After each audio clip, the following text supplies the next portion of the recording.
नमस्कार दोस्तों, चलिए जानते हैं उत्तर प्रदेश की 50 फटाफट बड़ी खबरों को सिर्फ 10 मिनट में। लेकिन उससे पहले आप यह वीडियो किस जगह से देख रहे हैं हमें कमेंट में जरूर बताएं। उत्तर प्रदेश में शिक्षा मित्रों के मानदेय की तीसरी किस्त जारी कर दी गई है। 60 जिलों के लिए कुल 37 करोड़ रुपए आवंटित किए गए हैं। इससे शिक्षा मित्रों को उनके मेहनताना में राहत मिलेगी और शिक्षा क्षेत्र में सेवाओं को जारी रखने में मदद होगी। गाजियाबाद में वाहन चालकों को बिना हेलमेट पेट्रोल लेने से रोकना मुश्किल साबित हो रहा है। इससे सड़क सुरक्षा पर खतरा बढ़ा है। नागरिक और सुरक्षा विशेषज्ञों ने इस पर कड़ी कार्रवाई और पेट्रोल पंपों पर नियम पालन सुनिश्चित करने के लिए उपाय करने की मांग की है। उत्तर प्रदेश में खाद्य संकट गहराया है। कालाबाजारी के कारण किसान परेशान हैं। इस पर सपा प्रमुख ने योगी सरकार को घेरा और कहा कि राज्य में खाद की उपलब्धता सुनिश्चित करने में सरकार नाकाम रही है। किसान समय पर खाद नहीं मिलने से उत्पादन में कठिनाइयों का सामना कर रहे हैं। विकसित यूपी 2047 योजना के तहत अब तक 11 लाख सुझाव मिले हैं। सीएम योगी के निर्देश पर 75 जिलों में जनता से संवाद किया गया। नागरिकों की राय और सुझावों को योजना में शामिल कर प्रदेश के सर्वांगीण विकास और उन्नति के लिए रणनीतियां बनाई जा रही हैं। 30 जिलों में हुई धांधली के मामले में संयुक्त आयुक्त ने सख्त निर्देश दिए। खर्च की सीमा 2 लाख रुपए होने के बावजूद 6 लाख रुपए का भुगतान किया गया। अधिकारियों को नियमों का पालन और वित्तीय अनुशासन सुनिश्चित करने के लिए KDDDH एक कदम उठाने को कहा गया। बरेली हिंसा के बाद सीएम योगी ने बड़ा बयान दिया। उन्होंने कहा, मौलाना भूल गया कि राज्य में सत्ता किसकी है। इसके जरिए उन्होंने हिंसा और अशांति फैलाने वालों को कड़ा संदेश दिया कि राज्य में कानून और शासन की जिम्मेदारी सरकार की है और किसी को इसे चुनौती नहीं देने दी जाएगी। उत्तर प्रदेश के एक जिले में बिजली के तार अब भूमिगत किए जाएंगे। इस परियोजना के लिए 881 करोड़ रुपए की मंजूरी दी गई है। इससे शहर या इलाके में विद्युत आपूर्ति सुरक्षित और स्थिर होगी। साथ ही दृश्यता और सुरक्षा भी बेहतर होगी। उत्तर प्रदेश स्वास्थ्य विभाग में लैब टेक्नीशियन भर्ती में भ्रष्टाचार का मामला सामने आया है। आरोप है कि भर्ती प्रक्रिया में अनियमितताएं हुई और नियमों का पालन नहीं किया गया। विभाग ने जांच के आदेश दिए हैं ताकि दोषियों के खिलाफ सख्त कार्रवाई की जा सके और पारदर्शिता सुनिश्चित हो। उत्तर प्रदेश सरकार ने 2025 की नई भर्तियों की घोषणा कर दी है। विभिन्न विभागों और पदों के लिए आवेदन प्रक्रिया शुरू हो गई है। इच्छुक उम्मीदवार निर्धारित योग्यता और शर्तों के अनुसार ऑनलाइन आवेदन कर सकते हैं। भर्ती से रोजगार के अवसर बढ़ेंगे और प्रदेश में सरकारी सेवाओं को मजबूत किया जाएगा। यूपी में स्मार्ट मीटर लगाने गई टीम को देखकर स्थानीय लोग असंतुष्ट हो गए और विरोध जताया। कुछ लोगों ने मीटर लगाने वालों को देखकर उग्र प्रतिक्रिया दी, जिससे अधिकारी उल्टे पैर भागते नजर आए। मामला सोशल मीडिया पर वायरल हो रहा है और प्रशासन ने स्थिति नियंत्रित करने के निर्देश दिए हैं। उत्तर प्रदेश के संभल में त्योहारों को लेकर पुलिस ने सुरक्षा बढ़ाने के लिए फ्लैग मार्च निकाला। क्षेत्रीय सीओ ने लोगों को आगाह किया कि कानून व्यवस्था बनाए रखना प्राथमिकता है और किसी भी प्रकार की अशांति बर्दाश्त नहीं की जाएगी। जनता से संयम और सहयोग की भी अपील की गई। मानसून के बीच सूखे की स्थिति ने पूर्वांचल को प्रभावित किया है। देवरिया और कुशीनगर में सबसे कम बारिश दर्ज हुई है, जिससे फसलों और जल स्रोतों पर संकट बढ़ गया है। IMD की रिपोर्ट के अनुसार मौसम की अनियमितता और न्यूनतम वर्षा किसानों और स्थानीय जनजीवन के लिए चिंता का कारण बन रही है। जिले में पहला सैनिक स्कूल खुलने जा रहा है। इसमें पढ़ाई CBSE पैटर्न के अनुसार होगी। प्रवेश प्रक्रिया जनवरी से शुरू होगी। स्कूल का उद्देश्य छात्रों को गुणवत्तापूर्ण शिक्षा के साथ साथ अनुशासन और सैनिक प्रशिक्षण का अनुभव देना है, ताकि वे भविष्य में देश सेवा के लिए तैयार हो सकें। उत्तर प्रदेश में त्योहारी सीजन के दौरान बिजली आपूर्ति में व्यवधान की स्थिति में शिकायत के लिए विभाग पूरी तरह तैयार है। उपभोक्ता अपनी शिकायत नजदीकी कार्यालय, हेल्पलाइन या ऑनलाइन पोर्टल के माध्यम से दर्ज करवा सकते हैं। विभाग समय पर कार्रवाई कर बिजली समस्या का समाधान सुनिश्चित करेगा। बंगाली डॉक्टरों की योग्यता और उनके क्लिनिक की जांच शुरू की जाएगी। यदि जांच में किसी प्रकार की अनियमितता या खराबी पाई जाती है तो कड़े कदम उठाए जाएंगे। स्वास्थ्य विभाग ने चेतावनी दी है कि नियमों का उल्लंघन करने वालों के खिलाफ सख्त कार्रवाई होगी। मुख्यमंत्री युवा उद्यमी योजना के तहत अब तक 2900 आवेदन प्राप्त हुए हैं, जिनमें से 1665 आवेदन अभी पेंडिंग हैं। संबंधित विभाग ने शेष आवेदनों की जल्द समीक्षा करने और पात्र उद्यमियों को योजना का लाभ दिलाने की प्रक्रिया तेज करने के निर्देश दिए हैं। उत्तर प्रदेश में ड्रोन के इस्तेमाल से 6 प्रमुख समस्याओं का समाधान किया जाएगा। जिलाधिकारी ने अधिकारियों को जिम्मेदारी सौंपी है कि वे ड्रोन के माध्यम से निगरानी, सुरक्षा, कानून व्यवस्था, आपदा प्रबंधन, यातायात नियंत्रण और भूमि अतिक्रमण जैसी गतिविधियों पर नजर रखें। इससे प्रशासनिक कार्रवाई तेज होगी। यूपी इंटरनेशनल ट्रेड शो में 343 जिलों के वन डिस्ट्रिक्ट वन प्रोडक्ट को पहचान मिली। इस मौके पर गांवों की पारंपरिक कला और हस्तशिल्प को अंतर्राष्ट्रीय मंच पर प्रदर्शित किया गया, जिससे स्थानीय कारीगरों को वैश्विक बाजार में अपनी पहचान बनाने का अवसर मिला। यूपीआईटीएस 2025 बच्चों और युवाओं के लिए प्रेरणा का केंद्र बन गया है। योगी सरकार की नीतियों के तहत यह कार्यक्रम शिक्षा, नवाचार और कौशल विकास को बढ़ावा दे रहा है, जिससे उत्तर प्रदेश ने युवा शक्ति को सशक्त बनाकर राज्य की नई पहचान बनाने की दिशा में कदम बढ़ाए हैं। पूर्वांचल के कुछ जिलों को पर्यावरण संरक्षण के लिए वन विभाग को 31 लाख रुपए की धनराशि प्रदान की गई है। इससे वन्य क्षेत्र और हरित क्षेत्रों के संरक्षण में मदद मिलेगी और साथ ही स्थानीय विकास परियोजनाओं को भी गति मिलेगी, जिससे क्षेत्र में समग्र प्रगति सुनिश्चित होगी। यूपी में एक नया लिंक एक्सप्रेसवे बनने जा रहा है, जो गंगा एक्सप्रेसवे से जुड़कर सीधा संपर्क देगा। इस परियोजना से आसपास के जिलों को तेज यातायात सुविधा मिलेगी, उद्योग और व्यापार को बढ़ावा मिलेगा तथा रोजगार के नए अवसर पैदा होंगे। क्षेत्र के लोगों को आवागमन में बड़ी राहत मिलेगी। यूपी कैबिनेट की बैठक में 22 अहम प्रस्तावों को मंजूरी मिली। इसमें छात्रों और महिलाओं को विशेष तोहफे शामिल हैं। नगर निकायों में भर्ती का रास्ता साफ हो गया है। साथ ही कई विकास और कल्याणकारी योजनाओं पर भी निर्णय लिए गए, जिससे जनता को सीधा लाभ मिलेगा। एआईएमआईएम प्रमुख असदुद्दीन ओवैसी के एक बयान ने उत्तर प्रदेश की राजनीति में हलचल मचा दी है। उनके बयान पर सियासी दलों की तीखी प्रतिक्रियाएं सामने आईं। भाजपा, सपा और कांग्रेस नेताओं ने ओवैसी पर निशाना साधते हुए इसे चुनावी माहौल भड़काने की कोशिश करार दिया। उत्तर प्रदेश सरकार ने 101 किलोमीटर लंबी 4 लेन सड़क बनाने की मंजूरी दी है। इस सड़क से 4 जिलों को सीधा फायदा मिलेगा। नई सड़क से आवागमन आसान होगा और व्यापार व रोजगार के अवसर बढ़ेंगे। परियोजना पूरी होने पर क्षेत्र के लोगों को तेज और सुरक्षित यात्रा मिलेगी। यूपी परिवहन विभाग ने बड़ा फैसला लिया है। मनचाहा और वीआईपी नंबर न मिलने पर 4000 वाहन मालिकों को अब रिफंड दिया जाएगा। विभाग ने सूची जारी कर दी है और राशि ऑनलाइन वापस की जाएगी। इससे वाहन मालिकों को आर्थिक राहत और पारदर्शिता सुनिश्चित होगी। यूपी में जीएसटी की घटी दरों का लाभ जनता तक पहुंचे, इसके लिए 2500 से ज्यादा अफसर मैदान में उतरे हैं। ये अफसर बाजारों में जाकर कीमतों की जांच कर रहे हैं और नियमों का पालन न करने वाले व्यापारियों पर कार्रवाई कर रहे हैं। अभियान राज्य भर में जारी है।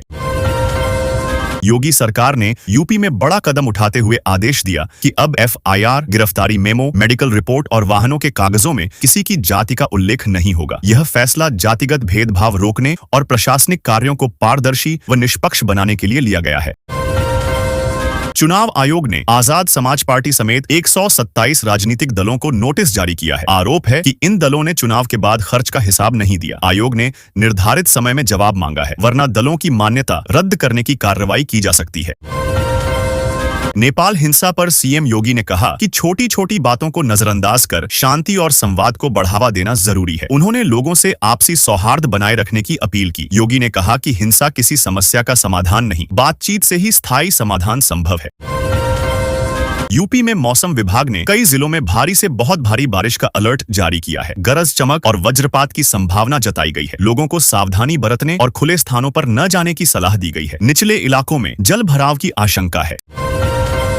त्योहारों से पहले यूपी की सभी प्रमुख सड़कों को गड्ढा मुक्त बनाने के लिए सीएम योगी ने अधिकारियों को सख्त निर्देश दिए हैं। मरम्मत कार्य की समय सीमा तय की गई है और लापरवाही पर कार्रवाई होगी। सरकार का लक्ष्य है कि दिवाली से पहले यात्रियों को सुगम और सुरक्षित यात्रा मिल सके।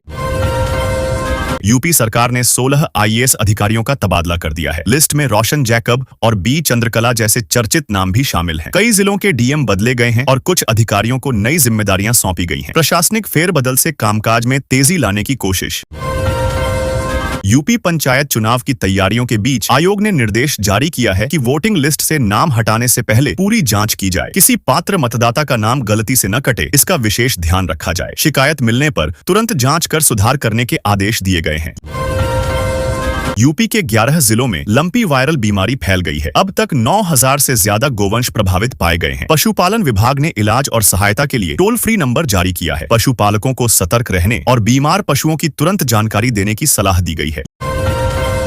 योगी सरकार ने उत्तर प्रदेश के कर्मचारियों को बड़ी सौगात दी है। सरकार ने उनकी सैलरी में 90% की बढ़ोतरी करने का फैसला किया है। इस निर्णय से लाखों कर्मचारियों को सीधा फायदा मिलेगा। वेतन वृद्धि से कर्मचारियों की आर्थिक स्थिति मजबूत होगी और उनकी क्रय शक्ति बढ़ेगी।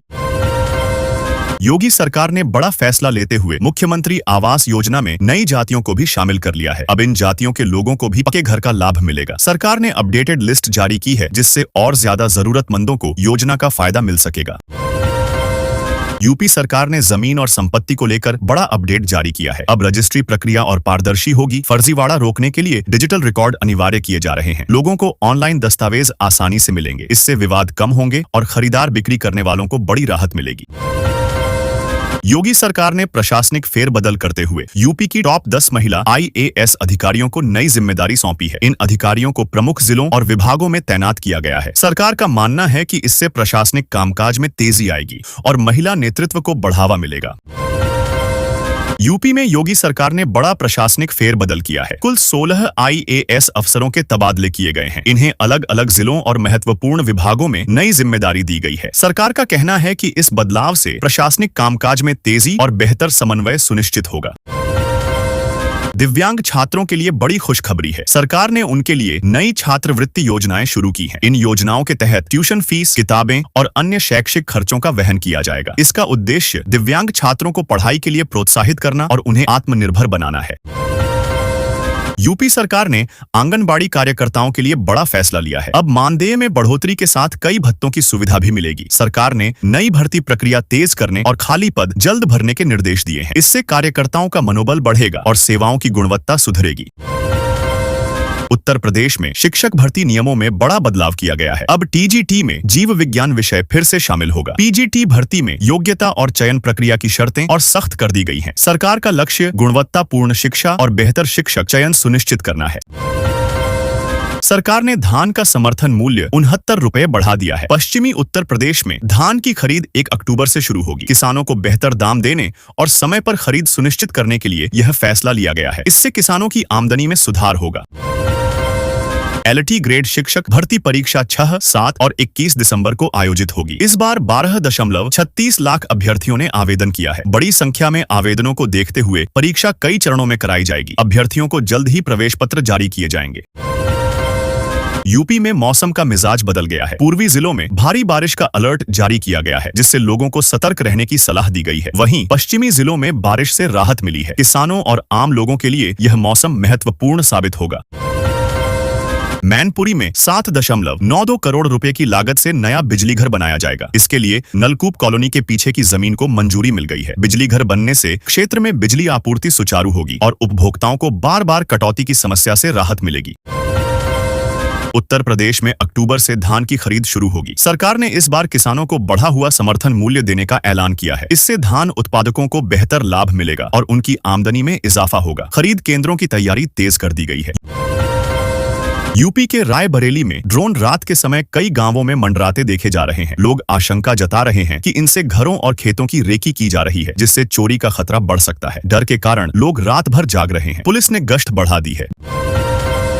गंगा एक्सप्रेसवे के निर्माण को लेकर बड़ा अपडेट आया है। अब इस महीने से इस एक्सप्रेसवे के कुछ हिस्सों पर वाहनों की आवाजाही शुरू हो जाएगी। इससे यात्रियों को तेज और सुगम सफर का लाभ मिलेगा। परियोजना पूरी होने पर पश्चिमी से पूर्वी यूपी की दूरी काफी कम हो जाएगी। सीएम योगी सरकार ने विकसित उत्तर प्रदेश 2047 के लक्ष्य की ओर बड़ा अभियान शुरू किया है। इस अभियान में बुनियादी ढांचा, शिक्षा, स्वास्थ्य और रोजगार पर विशेष जोर दिया जाएगा। सरकार का उद्देश्य है कि 2047 तक यूपी को देश का अग्रणी और विकसित राज्य बनाया जा सके।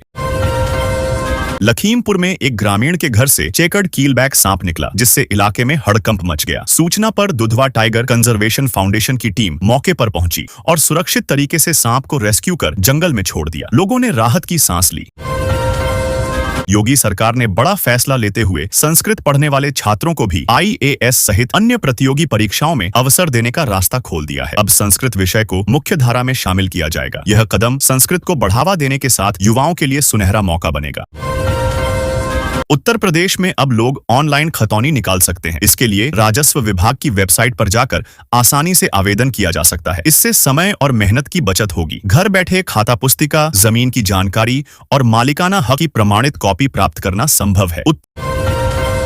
उत्तर प्रदेश में शिक्षकों की नौकरी और पदोन्नति पर संकट मंडरा रहा है। नई गाइडलाइन और प्रशासनिक प्रक्रियाओं के चलते लाखों शिक्षकों की प्रमोशन फंसी हुई है। इससे उनका कैरियर और भविष्य अनिश्चितता में है। शिक्षक संगठनों ने इसे लेकर सरकार से जल्द समाधान की मांग की है। उत्तर प्रदेश में 200 किलोमीटर लंबा नया एक्सप्रेसवे बनने जा रहा है। यह परियोजना कई जिलों को जोड़ेगी और यात्रा समय को कम करेगी। किसानों, व्यापारियों और आम जनता के लिए यह बड़ी खुशखबरी है। निर्माण से रोजगार भी बढ़ेंगे और क्षेत्र की आर्थिक प्रगति को बढ़ावा मिलेगा।